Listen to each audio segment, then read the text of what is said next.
En nombre del Padre, del Hijo y del Espíritu Santo. Amén. Amados hermanos, en nuestro Señor Jesucristo, nos encontramos en el cuarto domingo después de Pentecostés, y la epístola de hoy de San Pablo a los romanos está henchida de profecía y de gloria.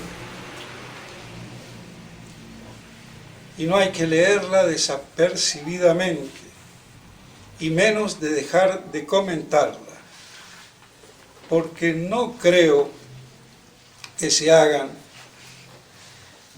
comentarios a esta epístola, y no desde ahora, sino desde casi toda la historia de la Iglesia.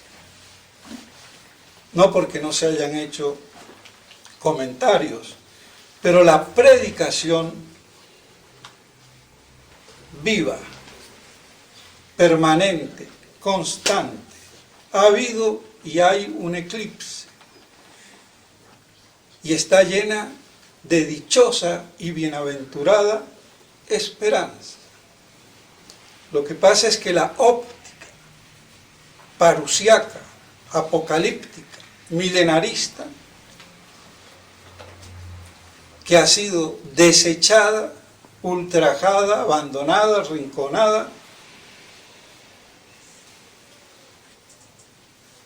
no teniendo la llave, pasa como algo sin son ni ton. Y San Pablo lo dice muy claro, condensa los males, los sufrimientos de esta tierra, diciéndonos que no tiene nada de comparable con la gloria futura.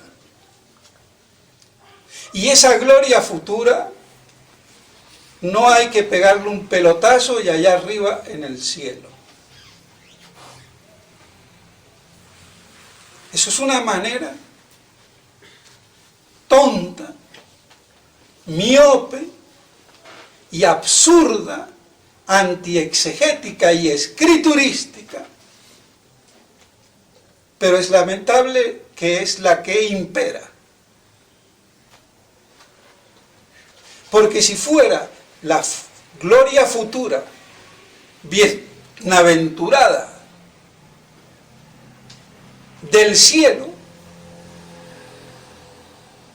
contradijera lo que dice San Pablo. Todo el orbe, el cosmos, gime, ansía, espera la liberación, la redención de los hijos adoptivos de Dios y su propia redención, porque está en la servidumbre, habiendo sido arrastrada por el pecado. Y eso es evidente, que entonces no se trata del cielo lindo, de mil amores allá, sin tener nada que ver con el cosmos, el universo entero y esta tierra. Y esto es que es así de sencillo y así de claro, no se predica, no se ve, no se conoce, se desconoce y se le persigue incluso. Y lamento.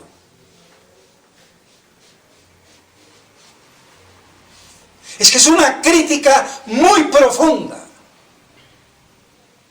de la cual no se han escapado los predicadores, los hombres de iglesia.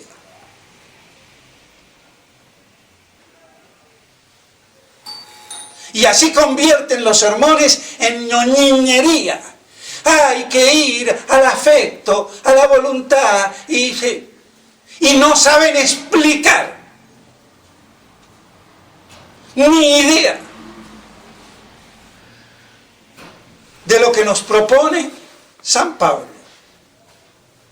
Si nos compara todos los sufrimientos con la gloria futura y vemos que no es únicamente la del cielo, sino que culmina en el cielo, pero que involucra todo el orbe, porque tampoco hay que creer estúpidamente que en el cielo, como nos los imaginamos, va a desaparecer el universo, va a desaparecer todo el cosmos que vemos, y nos vamos a quedar como angelitos volando en el aire, en el vacío, si quieren, o en lo que sea, que es otra estupidez, porque Dios no aniquila lo que ha creado, es más, lo transforma y lo renueva.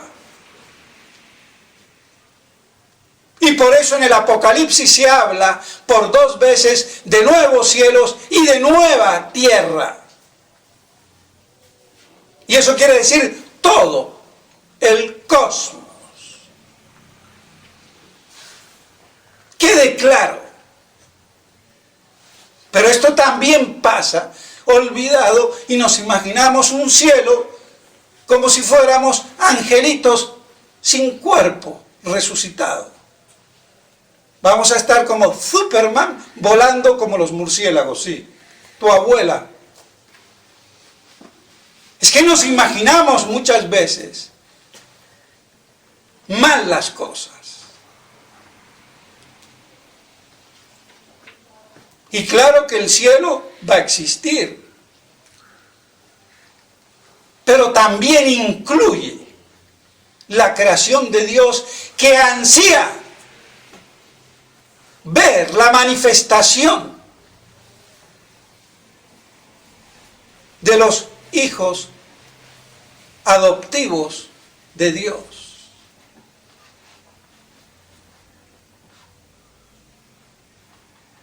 Y que ha sido sujeta, no de agrado, sino arrastrada por aquel que la sujetó.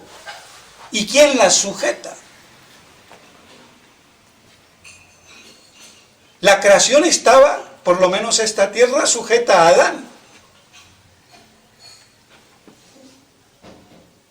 Y me supongo que todo el universo sujeta a los ángeles.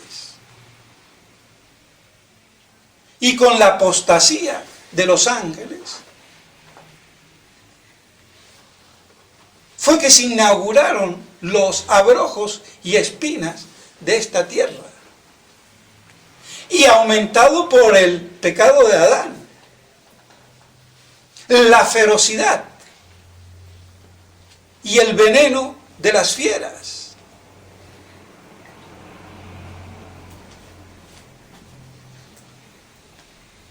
Por eso la creación entera espera no solamente ver esa liberación de los hijos adoptivos de Dios, sino también su propia liberación o redención. Y por eso gime y ansía ver ese día. Y gime con dolores de parto, que son dolores de vida, no dolores de muerte. Entonces, todos los sufrimientos, aún por graves que sean, son y debieran de ser para nosotros, los hijos adoptivos de Dios, en la gracia divina, dolores de parto y no dolores de condenación.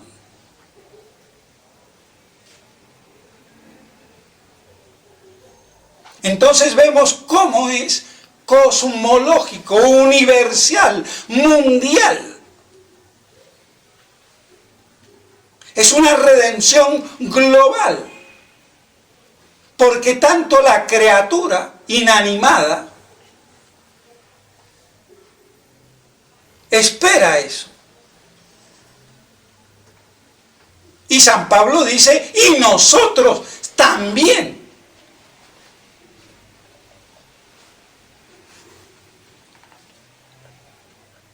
Entonces todo el mal tiene que ser derrotado con toda su extensión y consecuencias, para que así la corrupción tanto de lo animado e inanimado, desaparezca.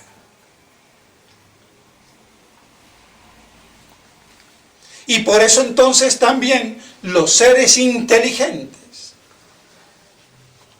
racionales, los hombres, esperamos la redención. ¿Y cuál es esa redención? La de la no servir a la corrupción, a la putrefacción, a la muerte. La corrupción del cuerpo. Lo dice clarísimo San Pablo. Y redención, no olvidemos, es rescate, liberación por rescate, de un precio que se paga. Y ese rescate es la sangre redentora de Cristo en la cruz. Ese es el Corpus Christi que hace 2 semanas festejamos. Es el corazón, el Sagrado Corazón, que es la sangre del amor que ha sido derramada en la cruz. No lo olvidemos. Entonces no vocalicemos las devociones, sino que vayamos a su raíz profunda y dejemos de ser beatos imbéciles, curas, monjas y fieles, y a estar estructurado en esta redención cósmica y total de la que habla San Pablo. Y al que no le guste no es católico.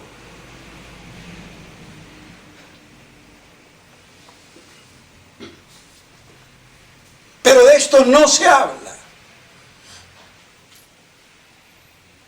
Entonces, no es la gloria futura únicamente en su parte excelsa o definitiva y eterna del cielo, sino también de todo el universo incluido, que gime y espera. Y así participa de su modo de la manifestación, de la liberación,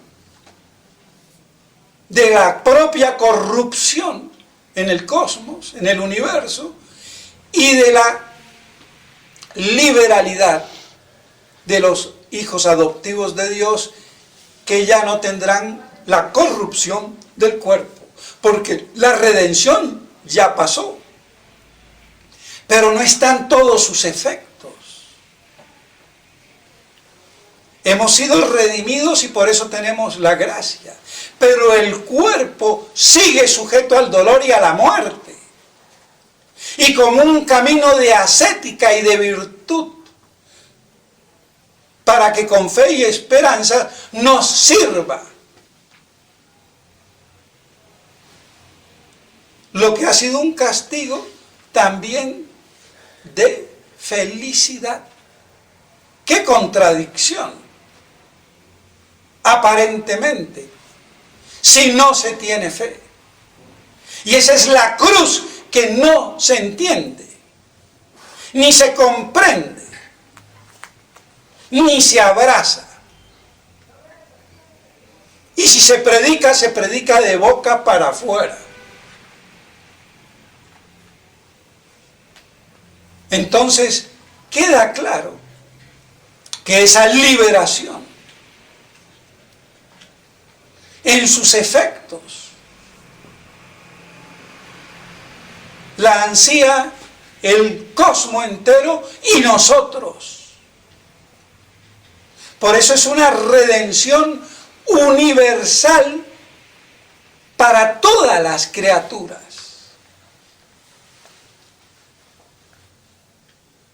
Inorgánicas, inertes y también las inteligentes.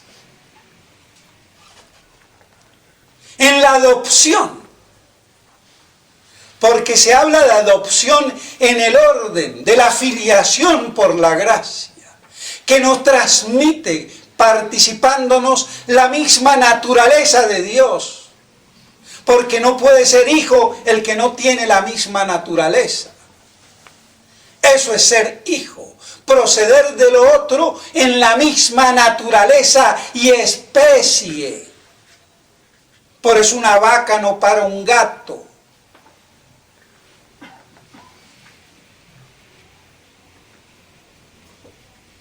Pero con la evolución puede salir cualquier cosa.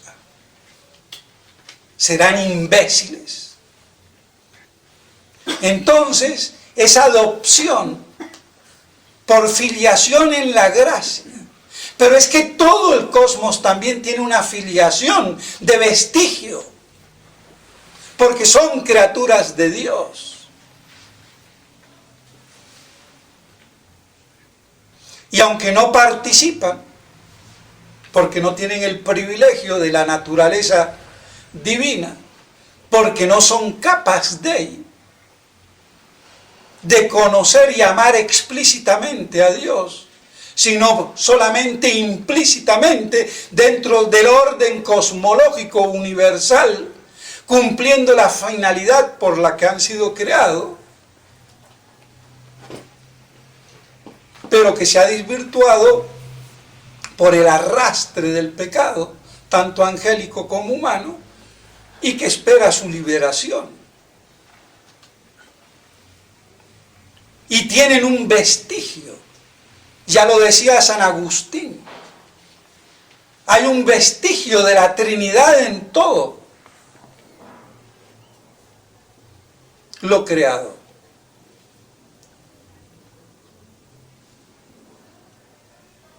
Pero además del vestigio,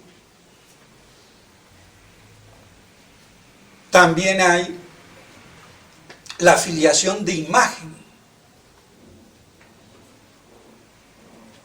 donde hay una afinidad o entidad mucho mayor, y ya es la de imagen únicamente en los seres que aman y conocen, y solamente pueden ser las criaturas racionales como los hombres o intelectuales como los ángeles.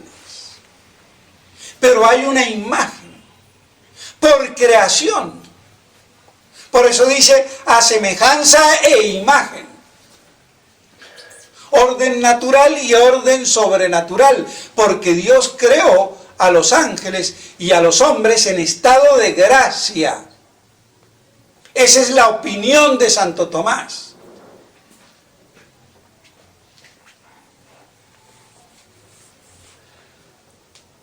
Y así todo en estado de gracia, pero no confirmados en gracia, era que había una beatitud en los ángeles.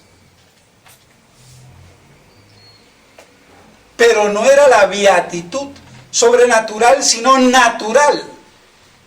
Esa es otra cosa que el padrecito Calderón no entiende.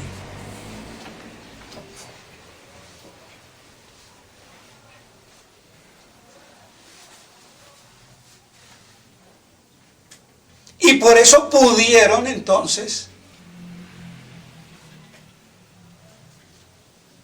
caer y pecar. Pero tuvieron beatitud natural. Y no era la beatitud sobrenatural. Entonces cuando Él absorbe los fines de los órdenes de naturaleza y sobrenaturaleza, no sabe ni dónde está parado el bendito curita, imbécil. Y lo digo con toda la indignación, porque no hay derecho a pontificar como maestro en el error. Así de claro. Y no creo que en la fraternité salga ningún curita con caletre teológico suficiente para que lo ponga en su puesto y salve su pundonor como institución.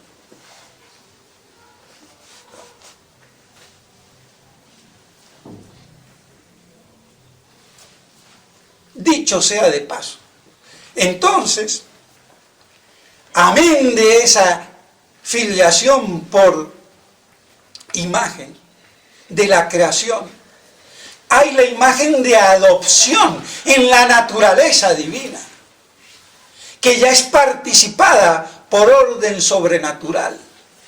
Y por eso habla de los hijos adoptivos de Dios. El desgraciado no es hijo de Dios. Adoptivo. Será hijo de Dios como una piedra, como una planta, como un burro o una vaca. O por imagen por haber sido hombre, pero no de adopción.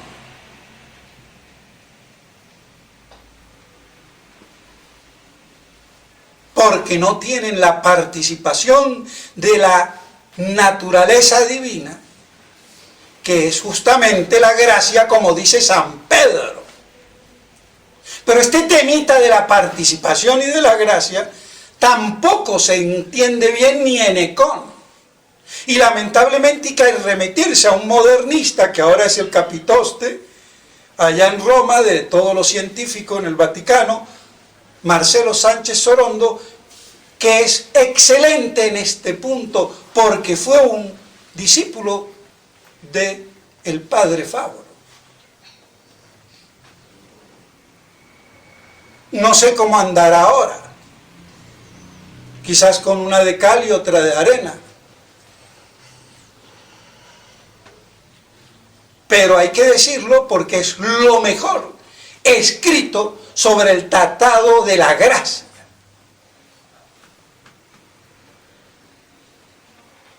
Y no nos enteramos, no nos extrañemos. Son mucho más inteligentes a veces, y no a veces, casi siempre, los que no son tradicionalistas. Y muchos de línea media. No hay mucha intelectualidad sapiente y teológica, ni en la fraternidad, ni en la tradición de lo que queda.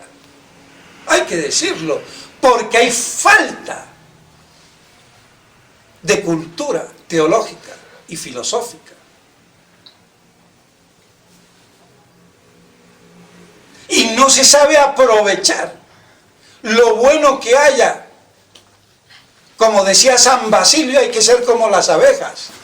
De las flores venenosas, las abejas sacan miel. Pues bien, entonces, que nos quede claro. Por eso es un error, como algunos padrecitos. No, no me interesa a mí. La cultura griega era pagana, imbécil. ¿Qué hizo San Gregorio y San Basilio? Estudiando en Atenas y siendo padres de la iglesia. Es que hay gente que es taruga y bruta. ¿Pero qué vamos a hacer? Entonces, por eso la filiación adoptiva. Y eso es lo que nos da la Santa Madre Iglesia. El ser por el bautismo los hijos adoptivos de Dios. Poseyendo en nuestra alma la participación de la naturaleza divina, que es la gracia. Pero falta que nuestro cuerpo redunde ese efecto, porque está sujeto, como todo lo material, a la corrupción del cosmos, que sufre la servidumbre de la corrupción, y en los seres vivos de la muerte, del llanto y del dolor. Entonces eso es lo que se espera. Y nos lo dice muy claro San Pablo. ¿Y quién ha predicado de esto? Que en la Edad Media no se haya visto. Bueno,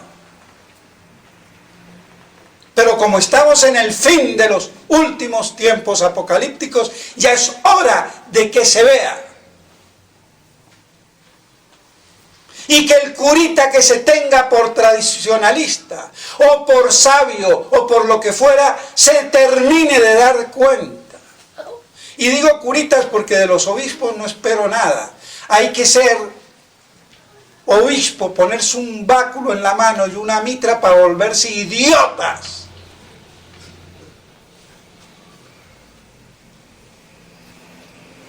Así de claro. Entonces, vemos cuán esperanzador es esto. Y esa es la bienaventurada esperanza.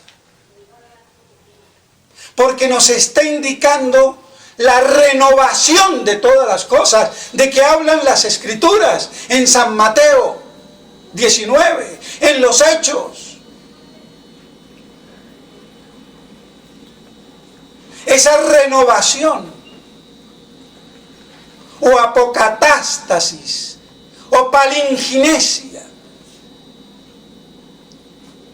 de ser todo renovado, reestructurado, reenderezado, instaurado todo en Cristo Rey, como pensaba o lo decía la divisa, aunque fuera de manera implícita, de San Pío X, omnia instaurar en Cristo. Y Monseñor Lefebvre decía que instaurar se entendía más si decía recapitularlo todo, porque todo fue descompaginado y entonces se recapitulará, se reordenará, reestructurará a su estado prístino, o primero, o primigenio.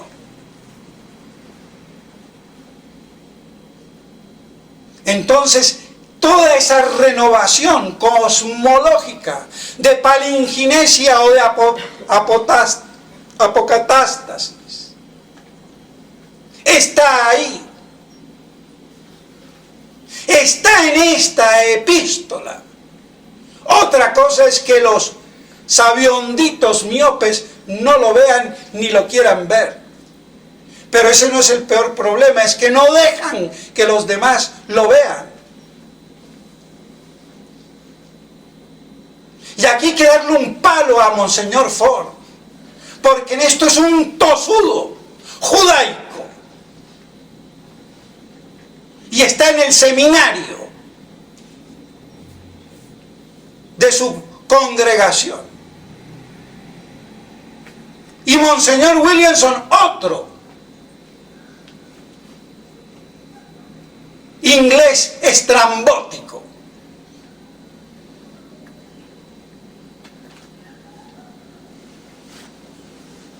Pero no se queda mejor Monseñor de Galarreta ni Tissier.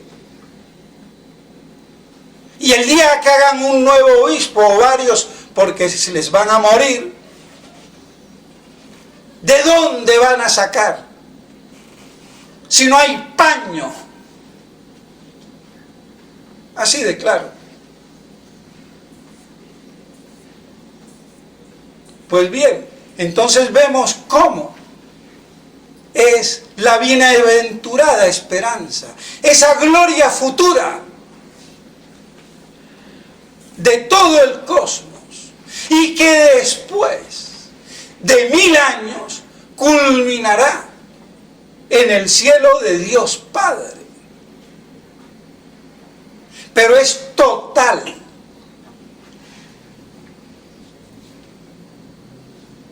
Espero que nos quede medio claro.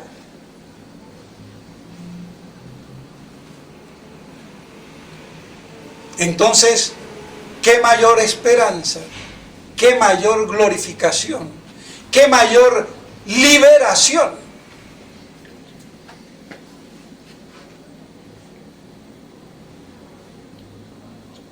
Que hasta ahora es mediocremente, parcialmente, insuficientemente explicada.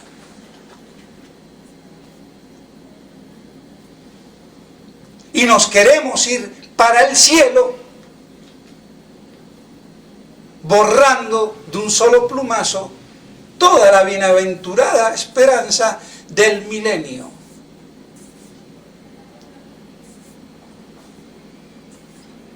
Del Mesías, del reino mesiánico, que todas las escrituras están trasuntas, henchidas, pletóricas de esta profecía, de este misterio y de esta verdad y realidad.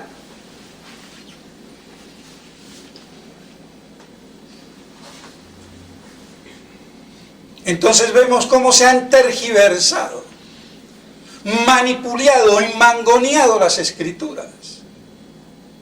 Y no sabemos ni el tesoro que tenemos.